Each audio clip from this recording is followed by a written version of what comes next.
question, if you would go back on mute so we can minimize any background noise.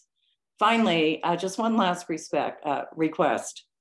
Please ask your questions and offer your comments in a respectful manner so we can have a very, very productive conversation this morning. Thank you.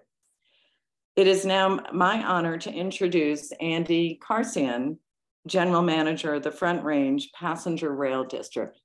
Andy? Thank you all very much. And just double checking that you can hear me okay? Yes.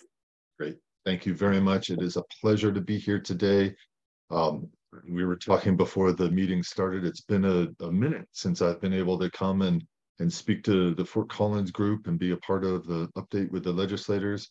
Absolute pleasure. Thank you for all the legislators on the call who invited me to talk about Front Range Passenger Rail. And so I noticed that, you know, the moderator said that you all need to be respectful and everything, but I don't need to be respectful. So I'm going to do a in-your-face presentation. That's good. So for Front Range Passenger Rail, what I'm going to do today is just kind of give you all a project overview, a summary of where we are, how we got to where we are, and some of the plans on the next steps forward, hopefully where we're going to be taking this in the next 4 years. So next slide, please.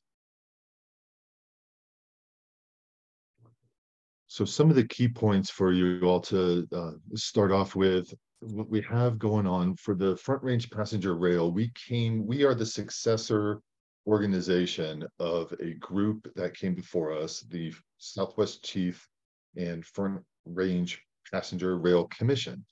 And that group studied a variety of options for rail along the Front Range and also worked with Amtrak to see what we can do on the Amtrak line that comes into Southern Colorado, the Southwest Chief line. And it comes from, I think it's Chicago and goes all the way to LA, if I'm not mistaken, and it passes through down in Trinidad. So a lot of the conversations that we are having now build upon all of the work, decades of work of people that have been working on this before us. As a matter of fact, the chair of my board of directors, Jim Suby, has been working on passenger rail issues here in Colorado for decades. So the district is a new creation, but we are, as I said, working and standing on the shoulders of all those who came before us. The legislature created the Front Range Passenger Rail District as a separate political entity, a special district. And it became, we created it in statute, and then it became an actual local government district July 1st of last year.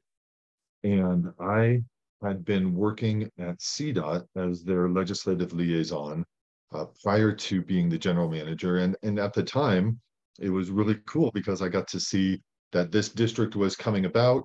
I was the interim general manager, and I was able to help set up some of the administration before it came into being. And then in November, the board of directors hired me as the general manager for the Front Range Passenger Rail District. And so I've been on the job for about 2.5 months, and the district is about, 7 months, 8 months old. So while it's a new district, a lot has been going on. One of the main things that we have been working on in the beginning is what we call our service development plan. And that is a necessary document that's going to describe all of the details in regards to financing, ridership, routes, environmental impacts, engineering aspects of the whole 180-mile corridor. So this plan will really detail out a lot of those details. We expect it to be done in about 1.5 years. We have a group furiously working on it right now. That service development plan, or at least an iteration of that service development plan, as well as an operating plan and financial plan, is necessary before we go to the ballot to ask Coloradans for any tax money to help pay this as well. So our intent is to come, or before we come to the voters and we have this conversation, we maximize all opportunities from federal dollars and leveraging the federal dollars from the infrastructure bill, which I'll speak to here in a second, before we come to the voters for any taxpayer dollars. some of those federal dollars are going to be part of what is called the Corridor Identification Program, CIDP for short.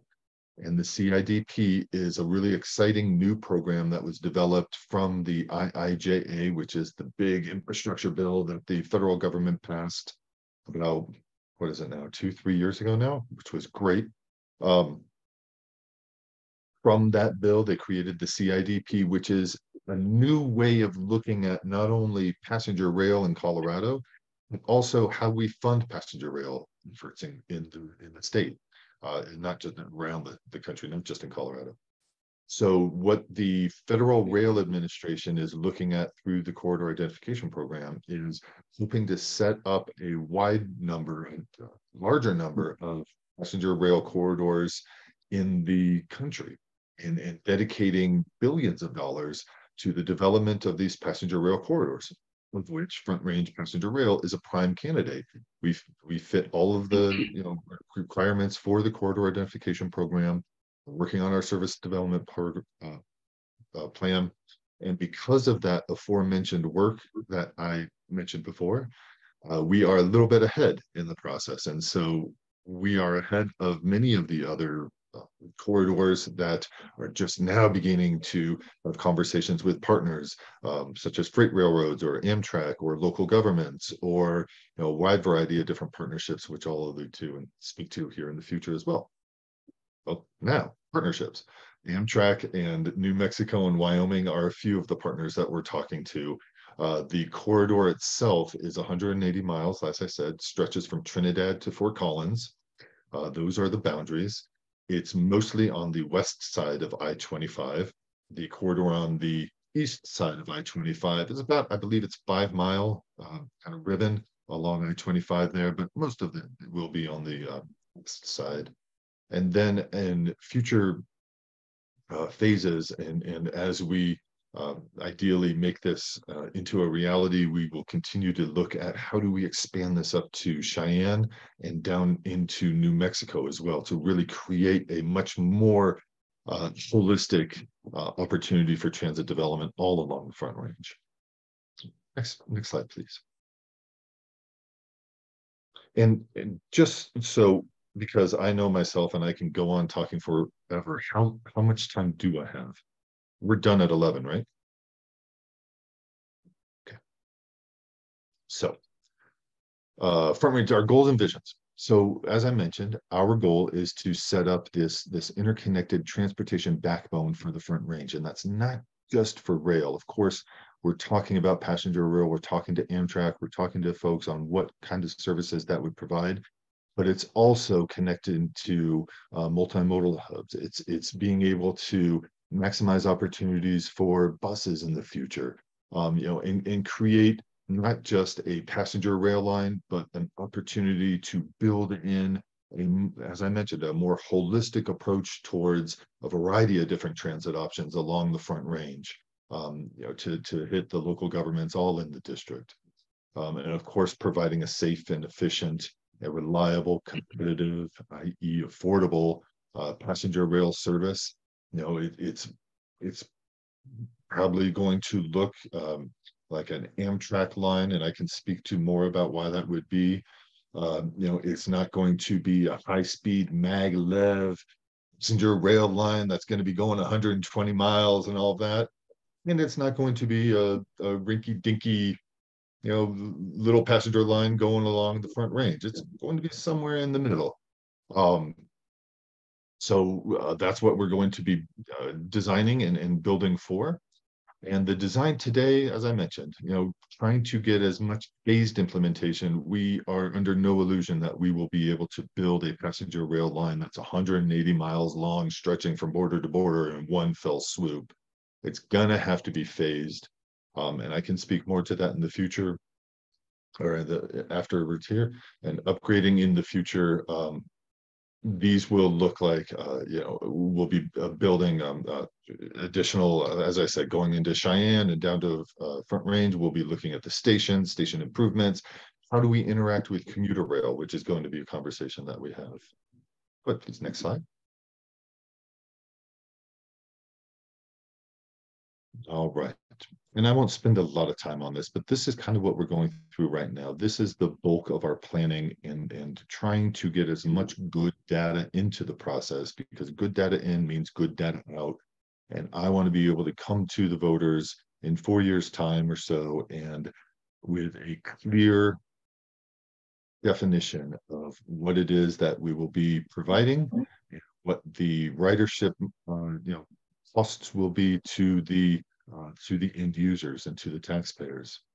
So this gives you just a sense of what we're looking at in regards to our service development plan. The interesting thing is, we can't just write this plan with all of those 9 factors into it and then send it on to the federal government. The Federal Rail Administration blesses are the various phases of this plan. So we're finding ourselves in a little bit of an interesting place to where, as I mentioned before, we're ahead of the pack with all of the past efforts that we've done here in Colorado. So now with this new corridor identification development plan, this new way of looking at grant distribution for passenger rails, key component is the service development plan. FRA needs to bless each one of those. But here we are, moving into around phase 3, phase 4, while others are in phase 1 and FRA is in phase 1. So we're trying to get the federal government to kind of meet us where we're at and build a program basically as we're building our railroad. So it's a really unique, different way of approaching government work and government funding for a public service in the state. So it's literally building this process as we go along. So next slide, please.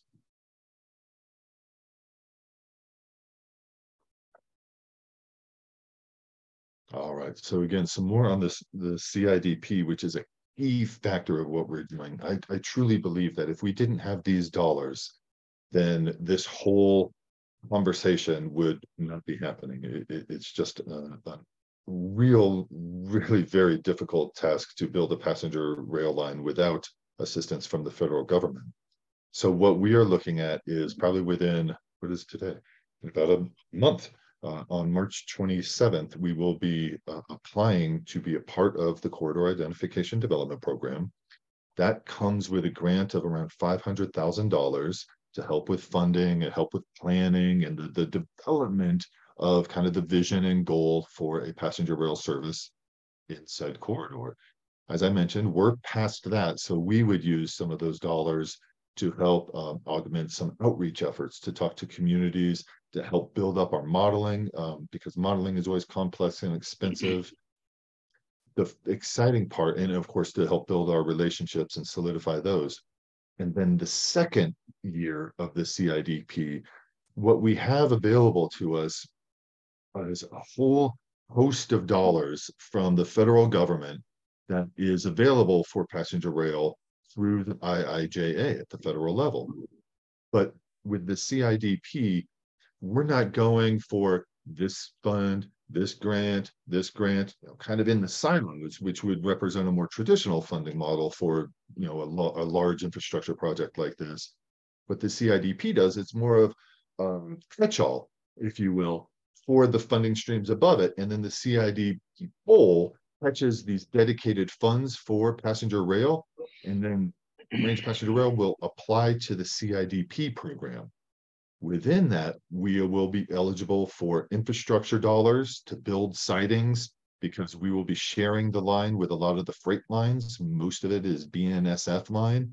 And so when they have their trains going, we'll have to get the passenger rail off on the siding, and vice versa. So figuring out how to share that, figuring out how to build the safety measures in.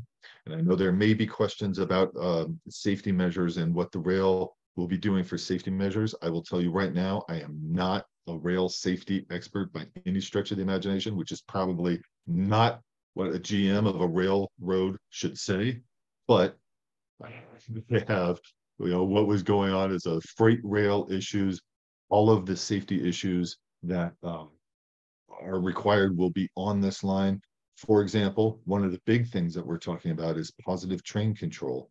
Right now on the BNSF line going out of Denver, we would have to build some of the positive train control in order to run commuter and passenger rails on a line.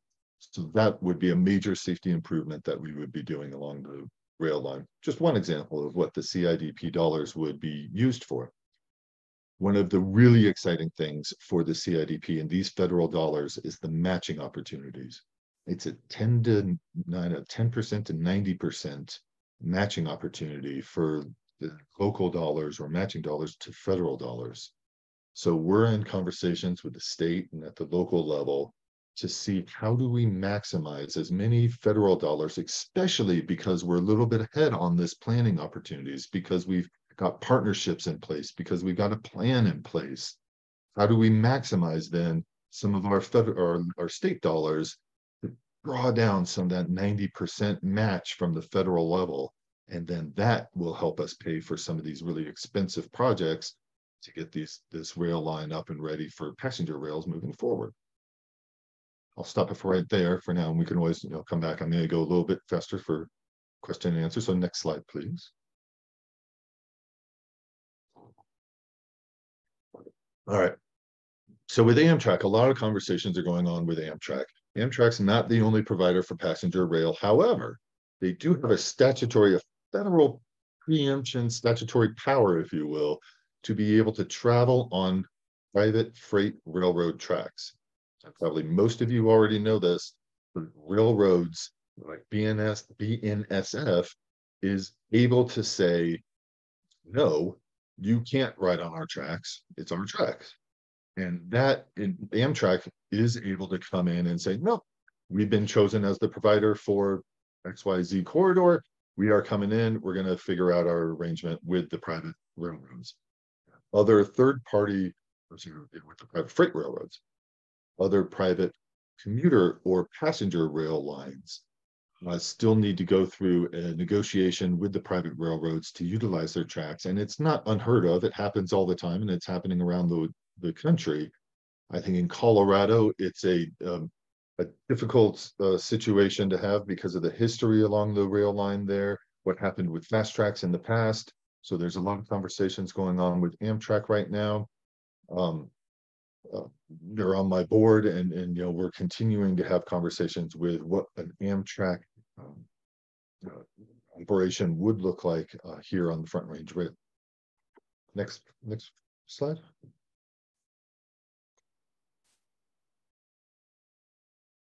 Further on, again, partnerships. The key to this success right now is partnerships, especially early on, especially with the funding, especially with the matching funds. Everyone I'm talking to these days, it's just building partnerships. So whether it's Amtrak or other states, whether it's our MPOs, local governments, state government, federal government. We just recently all went to DC to advocate for a variety of things. Front Range Rail is one of them. We heard great things from our federal delegation. We met with all of them.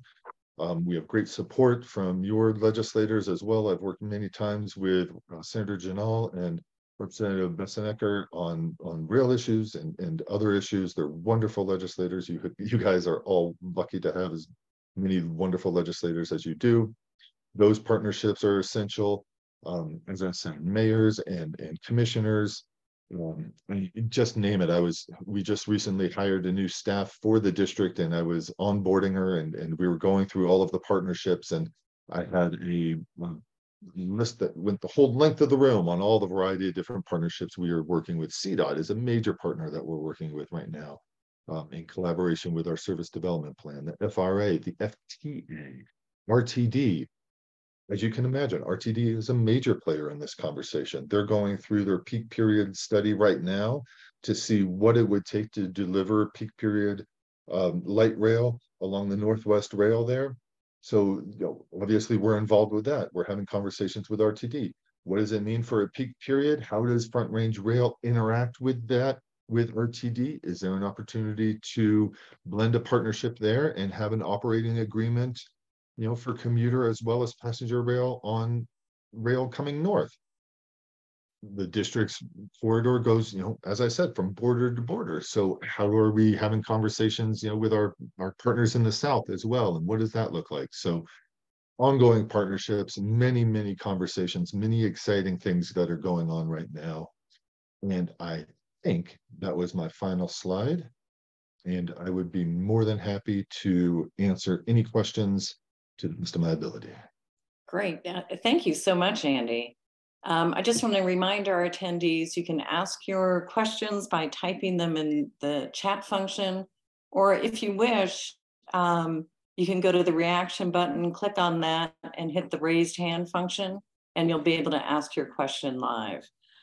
Andy, I'm going to start. There are several questions coming in. One is from Representative Basenecker, commenting that the Front Range passenger rail is basically building a government from the bottom up. What has your experience been in forming a government or special district with the stated goal of providing passenger rail along the Front Range? Are other states using, or have they used, a similar approach? It has been one of the most fun things I think I've ever done in my life. Who gets to go out and create a special district, right? A local government, especially of this size, 10 counties from, you know, border to border. It's been nothing but, well, I shouldn't say that. I was going to say it's been nothing but fun, but that's not true. the challenges, you know, so to give you a sense of where we're at, you know, actually the creation of the district, we have to go out and get our federal tax ID. We have to create a bank account and you know, figure out the benefits for, I had to figure out, you know, my benefits when they hired me. It was really cool and exciting. And not only that, all of the nuances associated with, you talk about partnerships, right? With the partnership, Department of Local Affairs, Department of Revenue, and Department of, you know, Transportation. So working with all of the variety of state departments on those things. Have other states done it the way we have?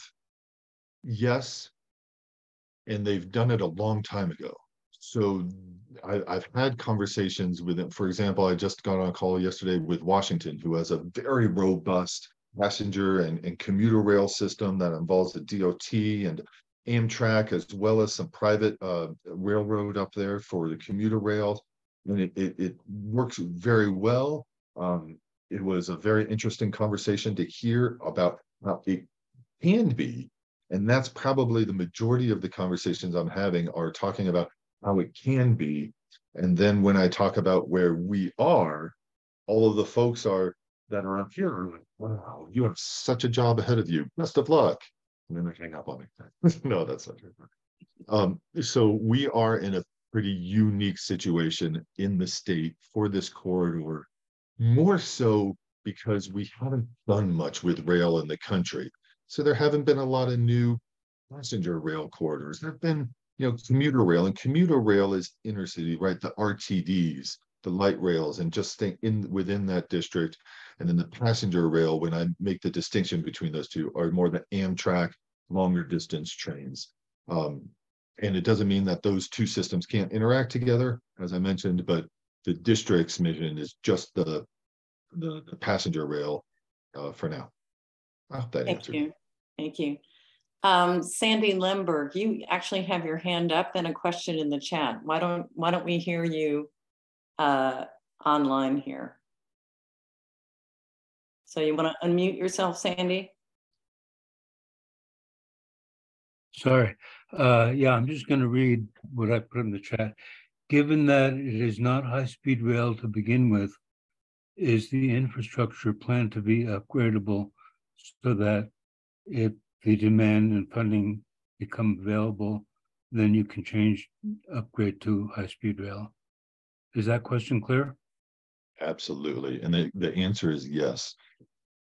As we're phasing the build out of the rail, you know, we are looking at high speeds, and our goal and mission is to be at least comparable with the time it would take for traffic. So driving from Denver to Fort Collins, if it takes an hour and a half, we want to beat that ideally with the train, because otherwise, you know, what are we doing?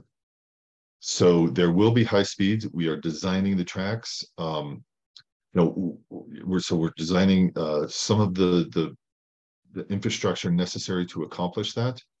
The corridor itself lends itself to higher speeds. We slow down, obviously, in kind of the metro area around Denver Union Station and where there's the complex network of tracks and whatnot. But coming up to Fort Collins, we would be able to, we're shooting for speeds that are, above what we would be traveling in traffic. So, I believe the answer, the answer to your question is yes. And then over the years, our intent is to build it up and make it better over the years as time goes on, more funding becomes available, ridership increases, and all of that. Above what we're traveling in traffic, that's not saying very much.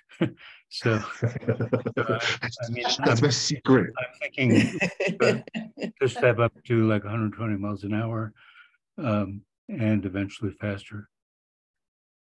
We probably won't. That would be awesome. I thought absolutely. We are looking at around for the high speed. We're looking at 90s. For 90 95 right now for our top speeds. Again, don't quote me on this. This is all going to be coming out of our plan. For example, if we're able to draw down FTA dollars to match our TD dollars, we may have a better opportunity to do X, Y, or Z. So a lot of this is up in the air still. But Sandy, I love your optimism, and I want the trains to be as high speed as well. And don't tell anybody else about our little secret. I'm measuring our speeds by I-20 North I-25 rush hour times. So there we go. Great. Thank you, Sandy. Martha Coleman is asking, is Douglas County a supporting partner at this point, or have other partnerships such as Amtrak covered that and other potential gaps? Good question. So because we're so new, I don't have any official support statements or oppositions. So they're part of the district. They're absolutely part of the district. And I'm sorry, what was the second part with Amtrak? Do they cover a gap? Yes. Will Amtrak cover that and other potential gaps? Yeah. So if I understand it, if I don't understand or answer it correctly, just let me know. But Amtrak does bring the opportunity to cover a variety of different gaps, like what I mentioned before. One big gap being they have the authority to operate on private freight rail lines. So that's a huge gap. Another gap that they bring is liability. They are a heavily covered railroad, and so they bring in safety and liability at a higher level than a private railroad possibly could. Other gaps include service gaps that they would be able to help us provide, whether it's station designs and things that they have. Amtrak brings in a wealth of operating knowledge and experience, and so that's also a major gap that they would help us shore up and fill in the beginning of the district's operations. I hope that answered your question. I'm not sure if it did. Thank you. Ed Peronin, I apologize if I did not pronounce your name correctly. I can hear my father correcting you right now. Okay. It's Peronin. It's Peronin. So, but thank you. The question I have is, I think I heard you're going to be utilizing some of the BNSF lines. Obviously, you can't build the whole thing. Is that correct as part of this? We're trying to utilize the BNSF lines in the existing rail infrastructure as much as possible in order to keep our costs down as much as possible. Yeah, and I appreciate and understand that. The story I have briefly I'll give you is my wife and I took a trip to Glenwood Springs. We hopped on, got our bikes, took the Mustang down to Union Station, then went over to Glenwood Springs with the train with our bicycles, had a great weekend, came back 4.5 hours late back to Union Station. It's $300 to stay in hotel in Denver because we have our bicycles. It's about the same as Uber. The problem is even Amtrak, who has the right to have it, are delayed by trains. The length of the trains coming down there with the coal up north heading to power plants, negotiating that's what Amtrak has been fighting for 40 years, and they see massive delays. So, how do you see really kind of obviating that, getting around that? Yeah, great question. a couple of things. Our hope is that we will be able to upgrade some of the necessary needs for the line, as well as build some sidings in order to avoid, hopefully, the major delays for a passenger rail. In areas, we could build a double track in order not only to accomplish some higher speeds, but also avoid some of those delays coming from the freight trains. And I believe there is, and again, I'm sure somebody on the call knows this better than I do, but I've been talking to some folks about a court case with Amtrak, and they are suing a railroad down south on this issue, specifically to your point, where they've got the statutory authority to ride on the rails. However, in practice, what you just described happens often. So what does that mean? I've got this authority to ride on your rails, but you block me all the time, so it's useless. There's a court case right now that's taking a look at that to hopefully solidify that power that Amtrak has. And then I'll just say it will continue to be, for the Front Range Rail, an issue, especially coming up north. I think coming down south, it's a bit easier because it's less complex with all of the trains and the urban environment. However, it will be an ongoing conversation that we're going to have with the freight railroads to try and maximize the efficiencies of the corridor. And with the emphasis from the IIJA and the federal government and the availability of funds and the opportunity to upgrade their tracks, NSF has signaled we're not thrilled to have more trains on our tracks, but we also see the writing on the wall. Congress has funded this. We're willing to come along and try and make this work. Fingers crossed. Thank you. J.R. Bryant is asking, the idea of multimodal locations was mentioned, and could those locations be linked to specific usages like commuting to CSU, and would that expand support from those places served? Yes, yes, yes, and yes. That's exactly what we're hoping for. Yeah, that's exactly what we're hoping. Like you mentioned CSU, I would love to have a passenger train be able to, not dedicated for CSU, but available in Fort Collins in whatever works. If it's in Friday afternoon and a Monday morning, to get this, or a Sunday evening, to get students back up and then get to students back down along the corridor. What can we do? Or whether it's for a game, coming up there and alum can come up there dedicating to get on the train for the games. That's what we're trying to figure out through the service development plan. And what we are figuring out is, where are we going to meet our riders and who are they, right? Because it's not just going to be the businessmen with their briefcase getting on the train and traveling down to Denver like it is in the Northeast Corridor. We've got a different dynamic out here, so we're trying to define that, and that absolutely is the intent, to build not only, like I said, the rails, but create the opportunities for the students at CSU to utilize the rail and have it all connected to get them where they need to be without having to use cars. So just a follow-up question on that, Andy. So what is the target for affordability? You're talking in, like, students will be able to use it, commuters, people going back and forth to Denver 5 days a week. Is it going to be in a sweet spot that people can actually pay for that transport? Yes, yeah. So short answer, that's the goal. Affordable is the goal. Longer answer, we also know that it's going to be more expensive than your commuter rail, just by nature of the service itself, and all of the costs associated with it.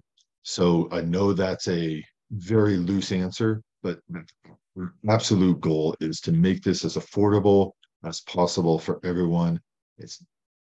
I can't say for sure, but in my mind, what I'm picturing are, as you mentioned, you mentioned some very good one. Is there a special event charge where you're going to drive, take the train up to CSU for a game, and that special event trip for that? Month pass, single, trip. And so I think there's going to be a variety of options that we can use in order to keep it affordable.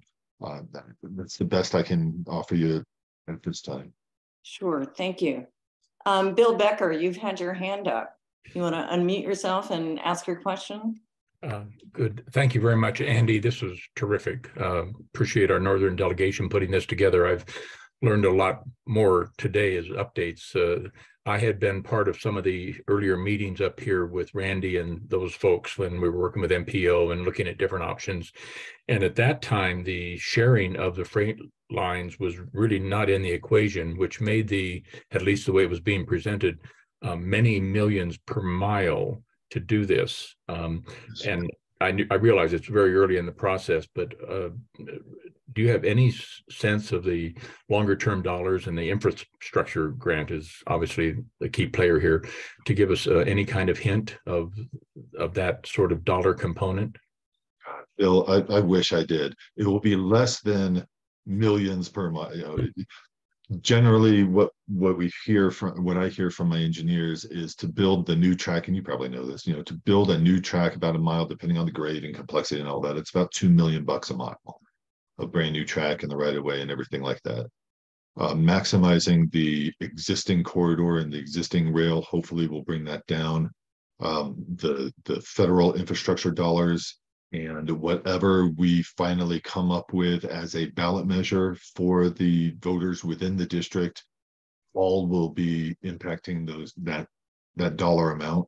I wish I could give you something much more specific than that. It's going to be less than the numbers that were published before. And and frankly, the RTD peak period study, that also will be a factor in what this will be. They're going to come out with a number similar to the rail studies that have been passed for, like, peak period. Here's the platinum, gram for us and operations, and it's going to cost us X billion dollars. But that's not the whole picture, as you're saying, right? Because we're going to be able to, bring in these other factors, and we'll be able to bring that down. So, long answer to, I wish I could answer your question. No, thank you, and keep up the good work. Thank you, Bill. Thank you so much. Thank you.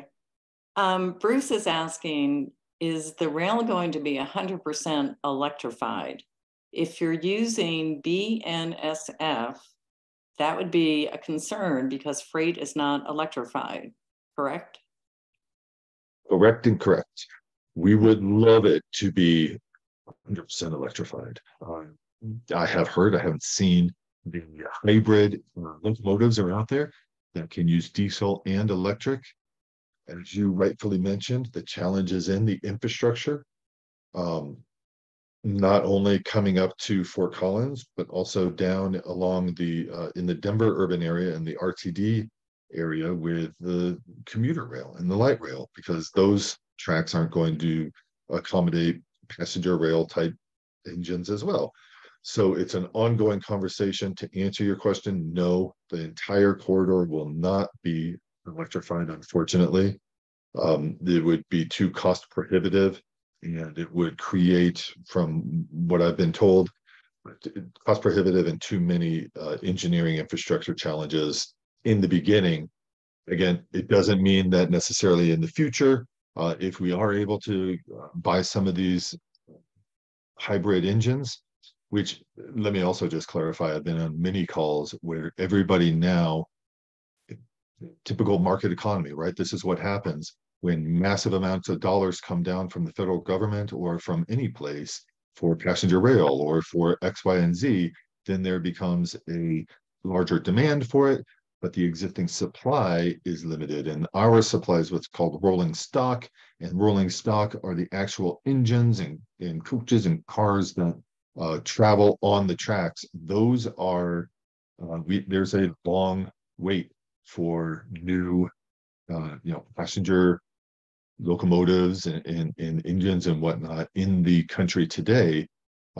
Anywhere, I hear numbers anywhere from 5 to 15 years before any new, rolling stock is developed. I think that can change over time. That was also influenced by supply side and the pandemic and whatnot. So even if we get Amtrak on here, even if we're able to build all these tracks, we're still not going to get this shiny new engine because we're not first in line. All of the other passenger rails that Amtrak, manages will be first in line for those better engines.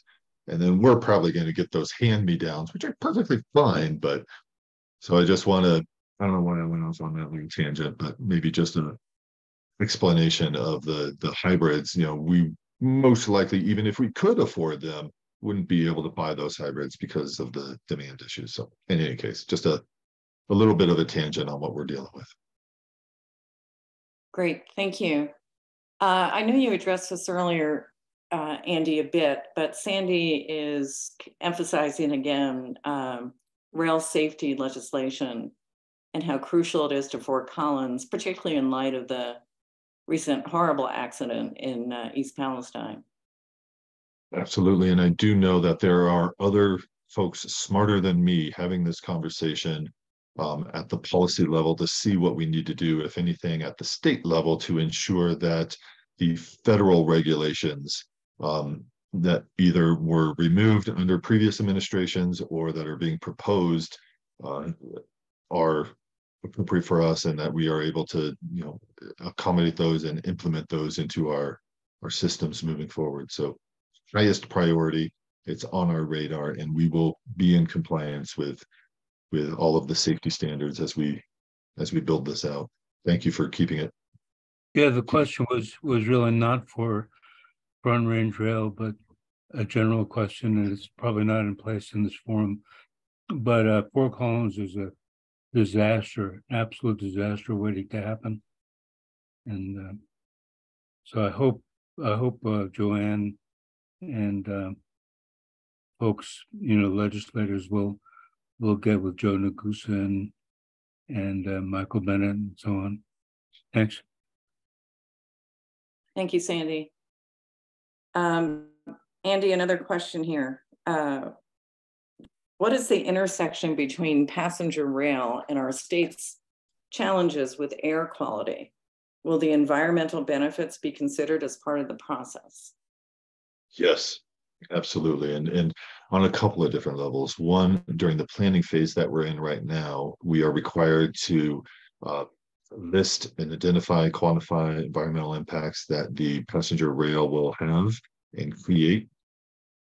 We are hoping to minimize those, again, by using the existing track and in collaboration with RTD to try and develop the commuter rail in conjunction with the passenger rail for a variety of reasons on that.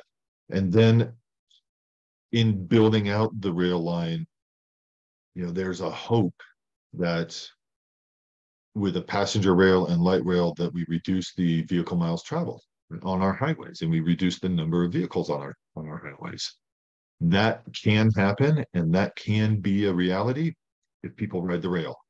So it's hard for me to come out and say, yes, this new passenger rail line is going to decrease greenhouse gas emissions. It's going to make our environment better. It's going to help climate change, all of which we want to have happen, all of which would be wonderful.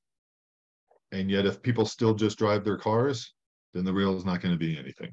So I know that's not a great answer to the question, but we are considering and quantifying the impacts, and we want to try and maximize future impacts as well. And we will be doing everything that we can to do that. And that is everything from building smart infrastructure and working with our partners to developing smart marketing, to get the riderships onto the train. So if you all, as always, if you all have more ideas than me, which is entirely possible and likely, please let me know. I think you have my email address. Did I put my email address in? I don't think I did. I will now. Oh, I didn't post it. Hey, look at that. There it is.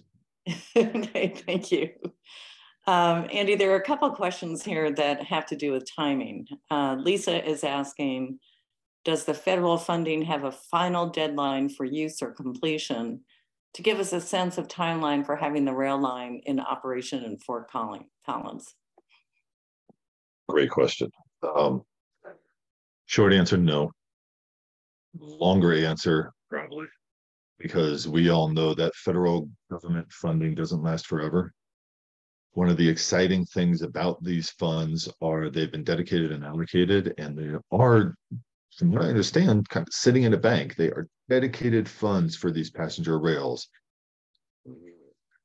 Now, everything could happen tomorrow, right? We don't live in a calm world, as we have in the past, and many things are happening. And so who knows what happens, and priorities switch, all of that could happen, of course, and these dollars could go away.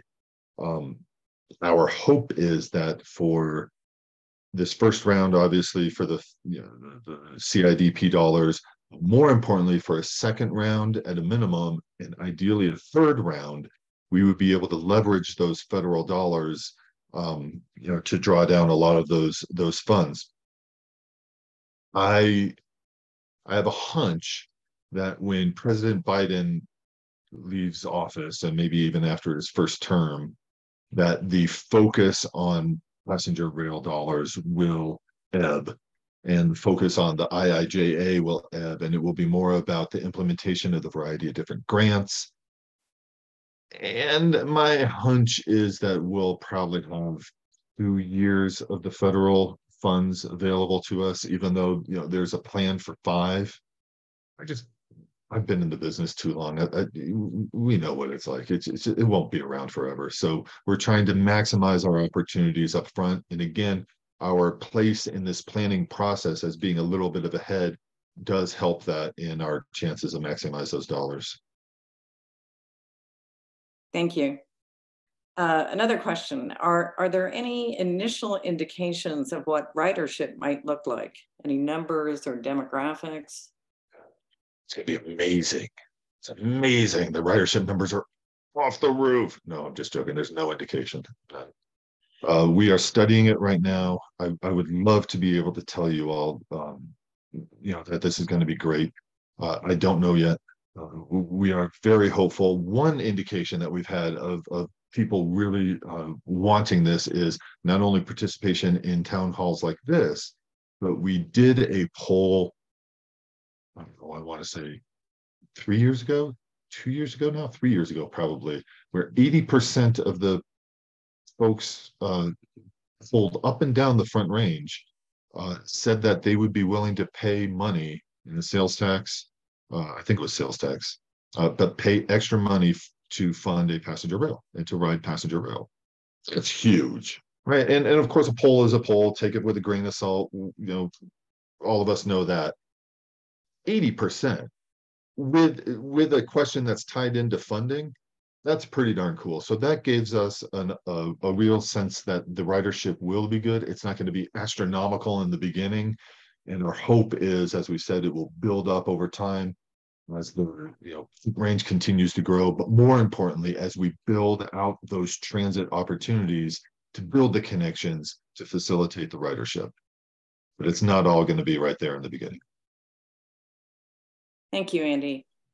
How are the current track sharing arrangements in the U.S. working with regard to smooth operation for the passenger trains?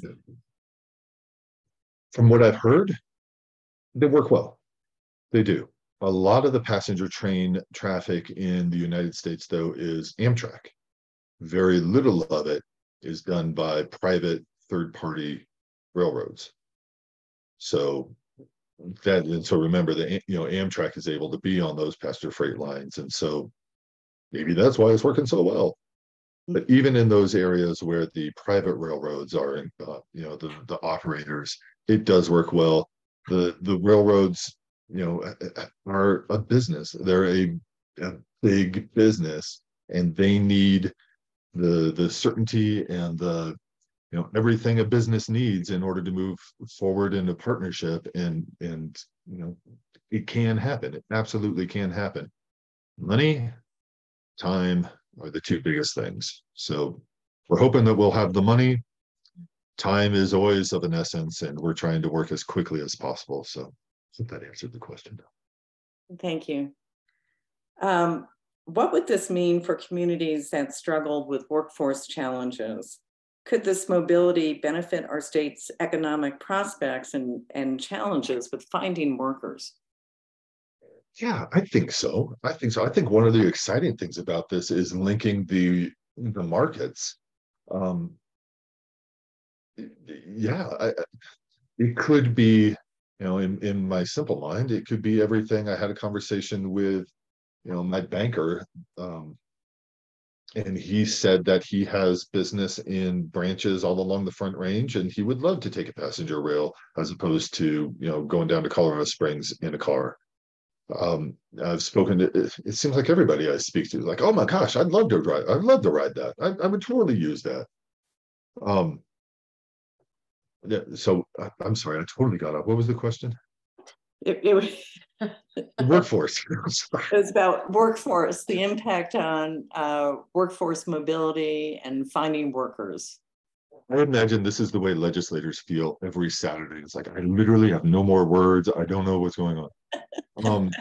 So yes, to develop it, economic development aspect of the line is a major component of what it is that I want to provide. And it's not just connecting workforce to market, whether it's workers in Pueblo being able to come up to Colorado Springs or Denver, or, workers being able to be flexible in meetings, whatever it is.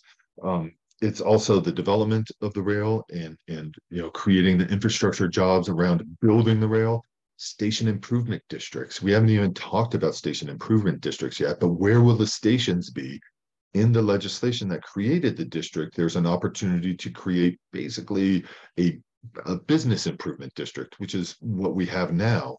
We call them station improvement districts, which is an opportunity for locals to contribute dollars to develop the station, and then get the benefits and the economic development of the development in the future. We don't know what those look like yet. We haven't developed that yet, but economic development is at the heart of all of those conversations at the local level.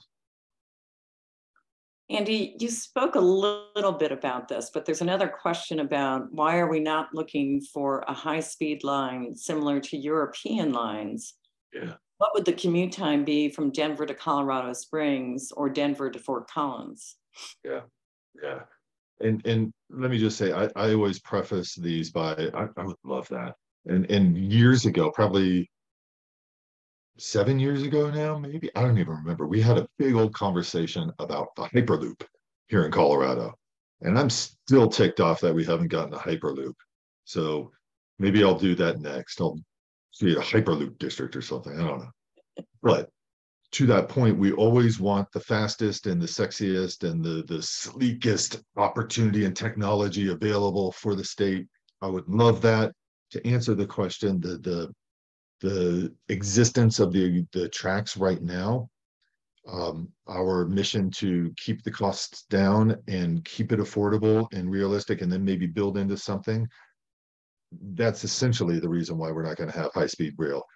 More importantly, we would be building it a brand new system.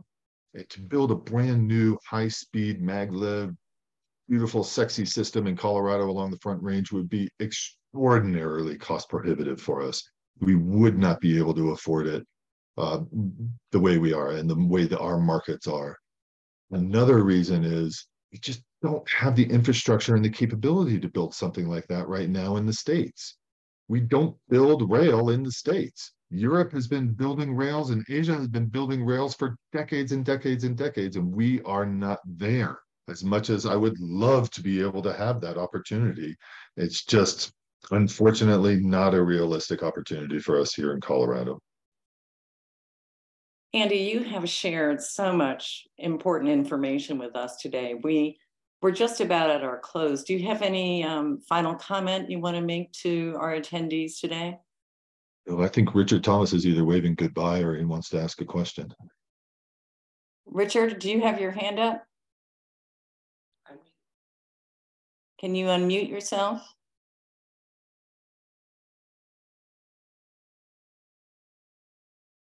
Richard? I think he's looking.